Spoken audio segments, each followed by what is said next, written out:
সব কিছু মিথ্যা হইতে পারে, কিন্তু মায়া মিথ্যা হয় না। আর এই মায়াগুলো মিথ্যা ছিল না রিতিকা।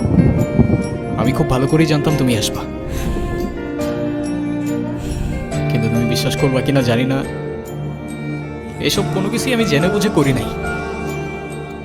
আমি আমি এসব কথা বলতে আসি নাই। শেষবার মতো তোমাকে একবার দেখার ইচ্ছে হয়েছে, তাই আমি আসছি। আমাকে একটা কথা দিবা? শেষবারের মতো মানে? আরে চলো না, তোমার বাবার সাথে আমি কথা বলবো। তুমি শুধু একবার হ্যাঁ বলো না, সব ঠিক করে দিব আমি। চলো তুমি। আমি তোমাকে বলছি, আমার একটা কথা দিবা তুমি? আরে বলো না, তুমি কি করতে হবে? কখনো কারোর মায়ের জন্য নিজেই ক্ষতি করে ফেলবা।